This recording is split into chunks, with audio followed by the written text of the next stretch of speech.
Hi all, welcome to my channel AHS family entertainment. ఈరోజైతే నేను మంచి హెయిర్ గ్రోత్ ఆయిల్ని అయితే చూపించబోతున్నానండి. ఇలాంటి వీడియోస్ కోసం మా ఛానల్ని సబ్స్క్రైబ్ చేయండి. అలాగే పక్కనే ఉన్న బెల్ ఐకాన్ని క్లిక్ చేయండి. ముందుగా అయితే ఒక అలోవెరా లీఫ్ని పీల్ ఆఫ్ చేసి ఇలా ముక్కలుగా కట్ చేసుకోండి. అలోవెరా అనేది మన జుట్టుని సాఫ్ట్ అండ్ సిల్కీగా చేయడానికి ఉపయోగపడుతుందండి. అలాగే మందారం ఆకులు, ఇవి కూడా మన హెయిర్ని బాగా ఇంప్రూవ్ చేస్తాయి. అలాగే కలర్ ఇంప్రూవ్మెంట్కి కానీ చాలా ఉపయోగపడతాయి. అలాగే వాటి ఫ్లవర్స్ అండి, అదే మందారం పువ్వులు, ఇవి కానీ మన హెయిర్ బాగా స్ట్రాంగ్గా ఉండడానికి ఉపయోగపడతాయి. మా కలర్ ఇంప్రూవ్మెంట్కి కానీ ఉపయోగపడతాయండి.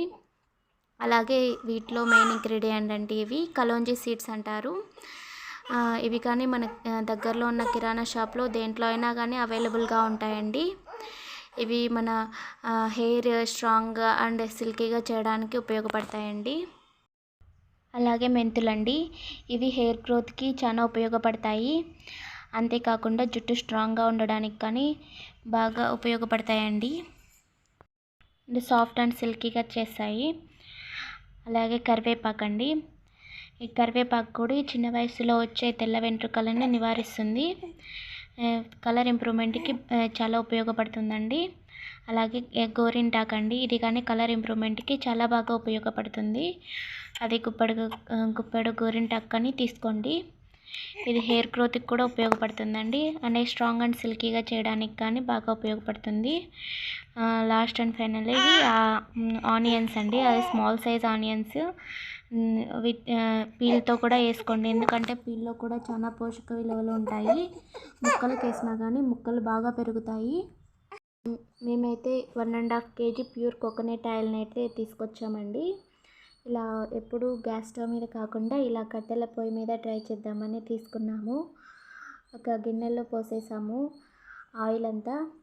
ఒకవేళ ఐరన్ కడాయి గిన్నె ఉన్నట్టయితే మీరు దాంట్లో యూజ్ చేసుకోండి, ఇంకా మంచిది హెయిర్కి. మాకు అది అవైలబుల్లో లేక ఇలా గిన్నెలో పోసేసాము. మంట చిన్నగా పెట్టుకోండి, ఎందుకంటే ఆయిల్ ఎక్కువ మరిగిపోకుండా ఉంటుంది. ఆ తర్వాత ఆయిల్ ఉన్న గిన్నెని పొయ్యి పైన పెట్టండి. కొద్దిగా హీట్ అవ్వగానే అందులో ముందుగా ఆనియన్స్ వేయాలండి.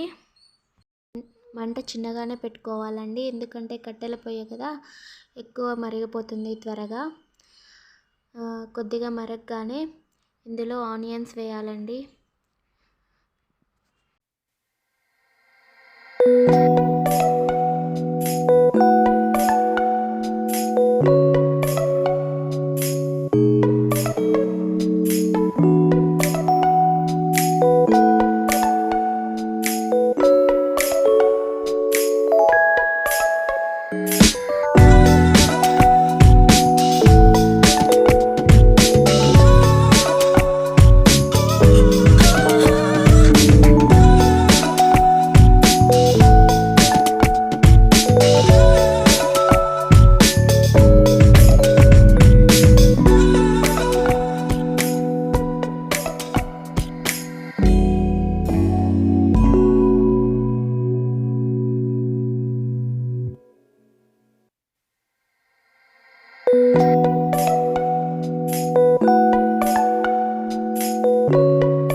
ఇలా అన్ని ఇంగ్రీడియంట్స్ అయిపోయాక ఒకసారి అలా కలుపుకొని లో ఫ్లేమ్ మీద 15 to 20 minutes మరిగనించాలండి. అప్పుడే ఇందులో ఉన్న పోషక విలువలన్నీ ఆయిల్కి బాగా పడతాయి.